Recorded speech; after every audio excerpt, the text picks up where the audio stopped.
It's my feel-good breakfast show. Welcome back. It is a momentous day and I'm feeling it. I'm a little bit nervous, not for myself, but for Caleb. Megan, thank you so much. An unbelievable influence on this incredible young dog who's about to start his journey as a guide dog. He's been going through his training, so in just a moment, I'll be a part of his training, which is amazing. And I want you to be fully aware, we're not testing Caleb now to see his worth as a guide dog. He is still going through his final phases of training, so I'm going to get to experience what that is like. So I'll go through a guided walk to see how he navigates through this space. But we've got a very cool little box going on here. What is inside this little box? I don't know. You're going to have to figure it out. Okay. Okay, so I'm going to put on my shades, which are extra shaded. They are completely blackened out. Okay, I can't see anything through it, but I'm going to close my eyes anyway. I'm going to open this box Thank here for you. Oh, okay. And you're going to use all your senses to kind of guess what everything in that box is. I have young kids, so I know it's a water squirt. I know that feeling completely. Good, you can pass it to me. Thank you. But it's amazing. Already, I'm struggling to know where and how to stand, let alone to use my senses. So back in the day when I used to play with my traveling band of troubadours, you know, we were great. We were really great. We were famous for a while. It was pre-internet though, so no one really knew. Ooh, hang on a minute. I feel like this is something I shouldn't open because I'm going to spread it all over the studio. Again, I'm thinking like gloop with glitter in it. Unicorn goo. I don't know. Is it? Definitely. You've got kids, you can tell. Thank you, Georgie. I appreciate your influence. That is so funny. Ooh, now we've got a different textural element here. Treats for me or treats for Caleb? I don't know. Definitely treats or sweets in definitely there. Sweets. We'll keep those away from Caleb. Yes, definitely. And that begs a question. Please remind me to ask about treats and these dogs. Yes. Cool shades, but maybe not as cool as mine. How do they look? Oh, nice. Okay. Whoa. And again, you see. Oh, hang on a minute. This is tape. Yeah, well done. It feels like expensive tape, so I'm not going to break it. I get the brief. I get the idea. This is insane, but already I can feel myself building a mental image which is changing the way that I see the world. Yeah. And I think we look at something that would be considered a disability and we kind of create a gateway and we leave the person behind that gateway. We don't open that door when something just like mobility can unlock a person's potential. Yeah.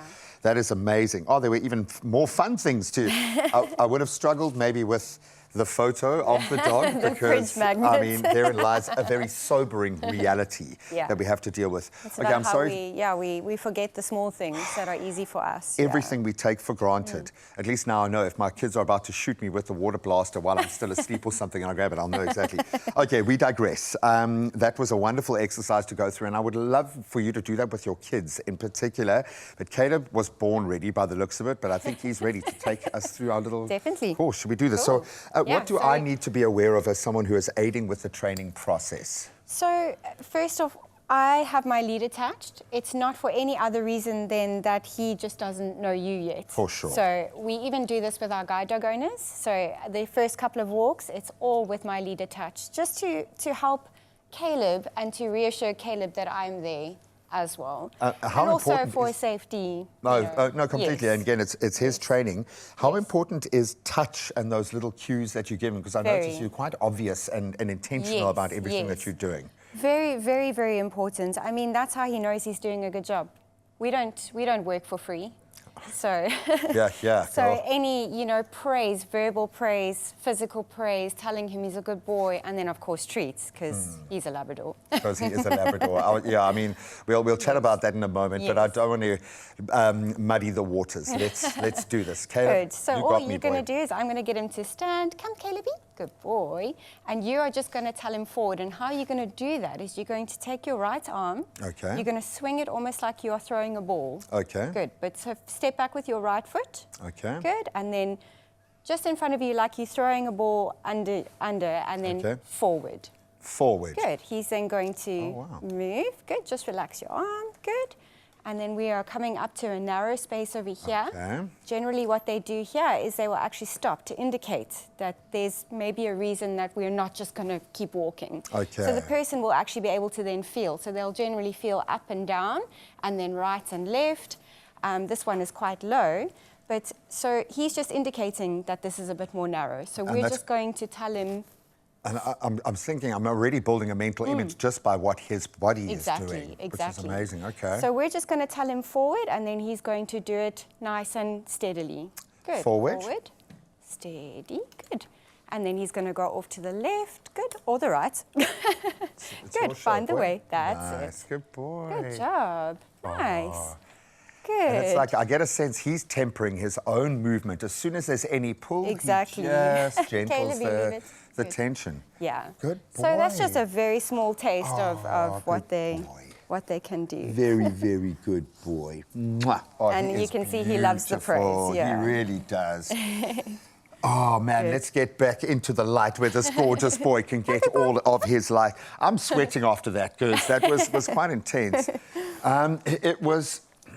It was a sobering experience to go through, and I'm so glad that there is an empathetic thread through what you're trying to achieve with Shades Day this year, because I think that's the gateway we all share. Yeah. It's not just them and us, it's a way that we can all understand. 2 questions. What shouldn't we do when it comes to entering into your personal space as someone who is operating as a guide dog team now? Okay. So most importantly, when he is out working with his visually impaired person, it's always better to ask permission to say hello. Because at the end of the day, when they are wearing this harness and they are busy working, their focus and attention is all on what they are doing.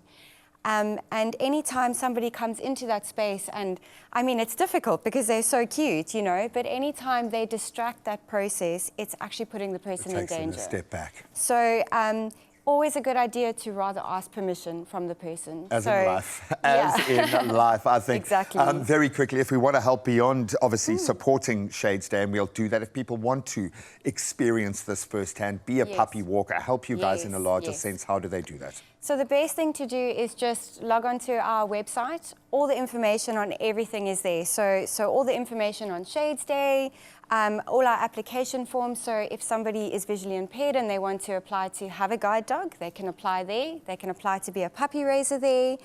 And yeah, I mean, just please buy a ticket for Shades Day. Buy a ticket. It's only 20 Rand. And it's next to nothing, and you get to wear unbelievably cool shades. And I would recommend blacking your shades out as well and get that lived experience. Well, look, we can help you in a lot of ways. Allergies with dogs? I don't know. That might be the one barrier that's standing in your way. No, in fact, we might even be able to help you out with that as well. I know around this time of the year, I was chatting to a pharmacist yesterday who is dying at the moment with the amount of antihistamines he's putting out. Clearly, allergy season has hit. Let's push back.